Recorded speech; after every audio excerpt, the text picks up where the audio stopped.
Hi friends, welcome to our channel. నేటి మాటలో సంసారము జైలు. సంసారం అంటే జనన మరణ చక్రం, ఒక కారాగృహం అన్నమాట. జైలు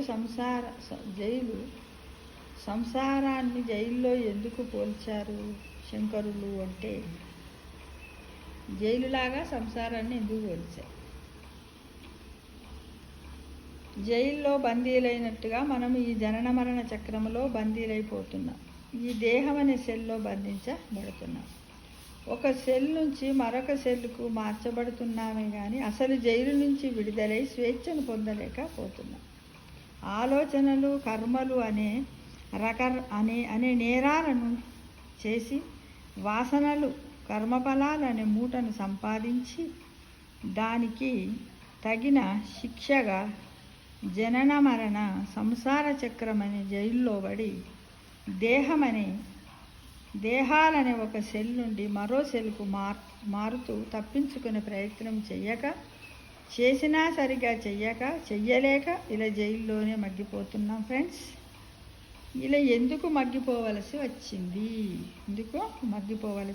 భగవంతుడు ప్రసాదించిన బుద్ధిని సరిగా వినియోగించక ప్రాపంచిక విషయాలలోనూ భోగాలలోనూ మునిగి గొప్పతనం కోసము, కీర్తి ప్రతిష్టల కోసము ప్రాకులాడటమే కానీ అసలు నేనెవరు, ఎక్కడి నుండి వచ్చాను, తిరిగి ఎక్కడికి వెళ్ళాలి, ఎలా వెళ్ళాలి అని ఆలోచించటం లేదు. అందుకే శిక్ష.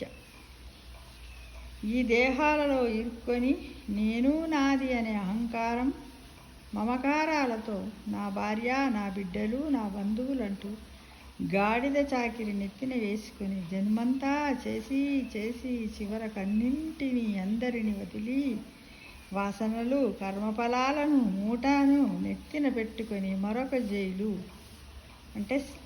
జైలు దేహం కొరకు వెతుక్కొని అందులో కూర్చొని నీ వాసనలను మూట విప్పి గాడిద చాకరి చేస్తూ నీ కర్మఫలాల మూటను విప్పి సుఖ దుఃఖాలు అనుభవిస్తూ మళ్ళీ ఒంటరి ప్రయాణం సాగించటమే. ఇదేనా జీవితం? దీనికి విముక్తి ఎలా? ఎప్పుడు ఎలా ఆలోచించారు? ఇదే మానవుడిగా జన్మించిన జీవుడి ప్రధాన కర్తవ్యం.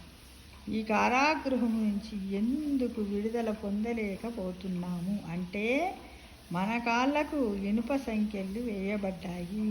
అవే వాసనలు, లోకదేహ శాస్త్ర వాసనలు. రాజుగారి ఆజ్ఞ మీరితే కారాగారంలో బంధిస్తాడు, భగవంతుడు ఆజ్ఞ మీరితే ఈ సంసారమైన జైల్లో బంధిస్తాడు ఫ్రెండ్స్. కాబట్టి మనం ఏం చేయాలి? వీటి అన్నింటి నుండి విముక్తి పొందాలంటే భగవద్ ధ్యానం చెయ్యాలి, నామస్మరణ చెయ్యాలి. మన బుద్ధిని మనస్సును, ఆత్మను కూడా సంతృప్తి పరిచినప్పుడే మనం సంసారం అనే జైలు నుండి బయటపడతామని గ్రహించండి ఫ్రెండ్స్. సమస్తలోక సుఖినో భవంతు.